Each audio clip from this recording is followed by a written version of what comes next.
क्या आपके गुदा में दर्द, जलन, खुजली या पस आता है या वहाँ पर मस्से बाहर को निकले हुए दिखाई पड़ते हैं या स्वेलिंग दिखाई पड़ती है, तो ये गुदा रोग होने के लक्षण हैं। इसमें से पाइल्स, फिशर, फिस्टुला और हेमेटोमा ये मेन बीमारियां हैं जो गुदा में पाई जाती हैं।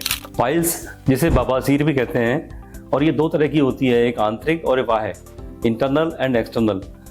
इसमें क्या होता है कि जो मस्से होते हैं वो अंदरूनी सतह से बाहर को आते हैं इंटरनल पाइल्स में, और उसमें ग्रेड्स होते हैं, फर्स्ट, सेकंड, थर्ड और फोर्थ। फर्स्ट और सेकंड ग्रेड के पाइल्स जो होते हैं वो गुदा के अंदर ही रहते हैं, लेकिन जो थर्ड और फोर्थ ग्रेड के पाइल्स होते हैं वो गुदा से बाहर आते हैं मल त्याग के समय, और कभी कभी उनको हाथ से अंदर करना पड़ता है।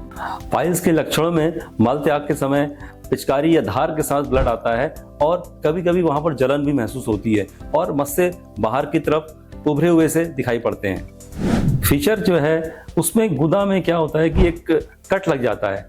जब कभी कभी हार्ड स्टूल आता है या कॉन्स्टिपेशन रहता है तो मल त्याग के समय वहां पर गुदा का जो लास्ट पोर्शन होता है वो फट जाता है, तो उसे फिशर कहते हैं। इसमें क्या होता है, जलन, कटन, चुभन, मल त्याग के समय बहुत ज्यादा पेन, और ये कभी कभी जो दर्द होता है ये 1 से 2 घंटे या कभी कभी दिन भर रहता है।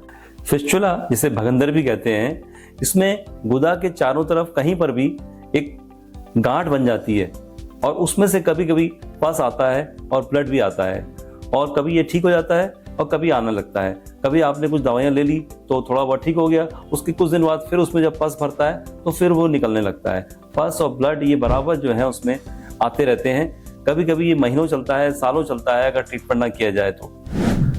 गुदा रोगों के होने में जो मुख्य कारण है वो है कॉन्स्टिपेशन, कब्ज का होना, और लाइफस्टाइल गड़बड़ रहना, फास्ट फूड, जंक फूड का बहुत ज़्यादा सेवन करना, बहुत ज़्यादा लंबे ड्राइविंग करना लंबे समय तक, रात में बहुत देर तक जागना, जिसकी वजह से पेट अक्सर खराब रहता है, ये मुख्य कारण है।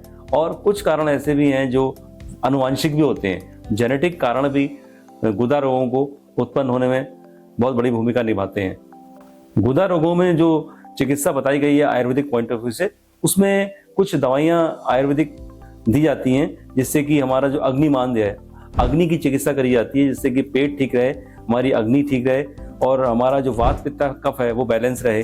साथ साथ इसमें आयुर्वेदिक क्षार सूत्र चिकित्सा भी करी जाती है, पाइल्स में, फिशर में, फिस्टुला में और पाइलोनाइडल साइनस में। क्षार सूत्र क्या होता है, एक मेडिकेटेड थ्रेड होता है जो 21 दिन में बनकर तैयार होता है, कुछ आयुर्वेदिक जड़ी बूटियों की कोटिंग करी जाती है उसमें, तो उसको जो है हम पाइल्स में, फिशर में, फिस्टुला में लगाते हैं, और ये एक डे केयर प्रोसीजर होता है। इसमें एडमिट होने की जरूरत नहीं पड़ती है, अगले दिन से आप अपना डेली रूटीन काम कर सकते हैं। फिस्टुला या भगंदर एक ऐसी बीमारी है जो आसानी से ठीक नहीं हो पाती है। अगर किसी मरीज ने इसका सर्जरी करा ली है या लेजर ट्रीटमेंट करा लिया है और उसके बाद भी वो ठीक नहीं हो पा रहा है, उसमें से पस आ रहा है, ब्लड आ रहा है और बार बार उसको प्रॉब्लम हो रही है, तो उसके लिए क्षार सूत्र चिकित्सा, आयुर्वेदिक चिकित्सा जो है वो बेस्ट ऑप्शन है। इसमें रिकरेंस नहीं होता है और दोबारा होने के चांसेस बिल्कुल नहीं है, और इसका सक्सेस रेट सबसे ज़्यादा है। क्षार सूत्र चिकित्सा के बेनिफिट ये हैं कि इसमें एक तो दोबारा होने की संभावना पाइल्स में, फिशर में, फिस्टुला में ना के बराबर होती है। अभी तक हमने जितने भी केस किए हैं, अभी आज तक किसी को दोबारा नहीं हुआ। अगर आप भी किसी गुदा रोग से पीड़ित हैं तो आप हमारे क्लिनिक में संपर्क कर सकते हैं। हमारे यहाँ उपचार जो है वो पूर्णतः आयुर्वेदिक दवाइयों से एवं आयुर्वेदिक क्षार सूत्र चिकित्सा पद्धति द्वारा ही किया जाता है।